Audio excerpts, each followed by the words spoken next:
अरे क्या हुआ? तुम इतनी रात गए यहाँ क्या कर रही हो? कुछ गुंडे मेरे पीछे पड़े हुए हैं, कृपा करके मेरी मदद करो। हाँ हाँ, क्यों नहीं, आओ मैं तुम्हें तुम्हारे घर तक छोड़ देता हूँ। एक गांव में सुमन नाम की लड़की रहती थी।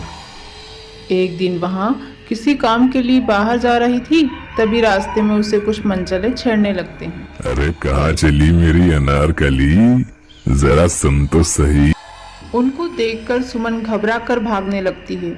वहाँ मनचले भी उसका पीछा करने लग जाते हैं। भागते हुए वहाँ एक पुरानी खंडर हवेली के अंदर चली जाती है और उसमें जाकर छुप जाती है। उसके पीछे एक बंटी नाम का लड़का भी हवेली के अंदर ही चला जाता है और सुमन को ढूंढने लगता है। अरे मेरी राम प्यारी, तुम कहाँ हो? देखो तुम्हारा राजा आ गया, जल्दी बाहर आओ, मुझे और मत तड़पाओ। देखो मैं कब से तुम्हारा इंतजार कर रहा हूँ। उस हवेली में एक चुड़ैल रहती थी। उस लड़के की आवाज से वहाँ जाग जाती है और सब कुछ समझ जाती है। अरे तुम कहाँ हो? मैं तुम्हें यहाँ से ले जाए बिना नहीं जाऊंगा, जल्दी से बाहर आ जाओ। तभी वहाँ चुड़ैल सुमन का रूप लेकर उस बंटी के सामने आ जाती है। मैं तो ये हूँ, मैं कब से आपका यहाँ इंतजार कर रही थी। अरे वाह वाह, ये तो खुद ब खुद बाहर आ गई। अरे मेरी रानी, फिर तुमने मुझे इतना दौड़ाया क्यों? पहले ही मान जाती ना। चलो कोई बात नहीं, चलो मेरे साथ। ये सारा नजारा सुमन पर्दे के पीछे छुपकर देख रही थी। अपनी हमशक्ल को बंटी के सामने देखकर वह बहुत ही घबरा जाती है।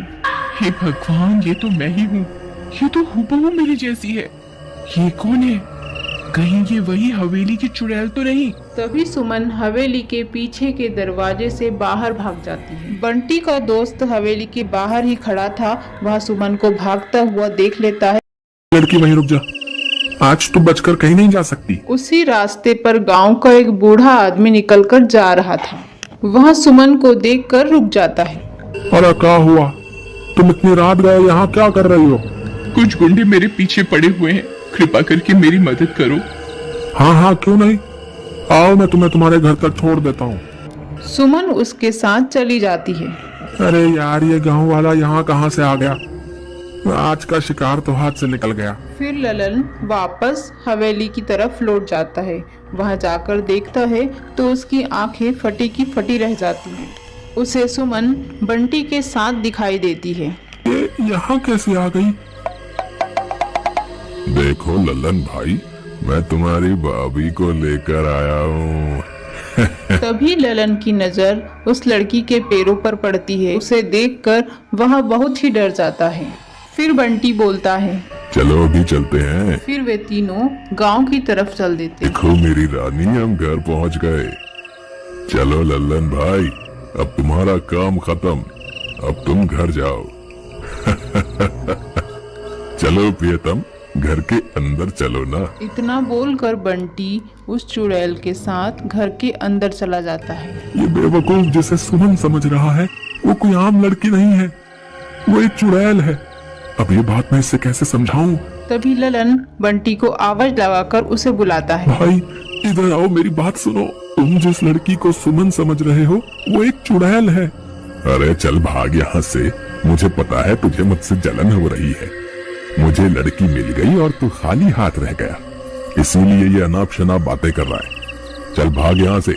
ऐसा बोलकर बंटी घर के अंदर चला जाता है। तभी ललन को सुमन उस बूढ़े आदमी के साथ जाती हुई दिखाई देती है। ललन उनके पास दौड़ कर जाता है। अरे सुमन, तुम यहाँ हो तो वो चीमा के साथ कौन है?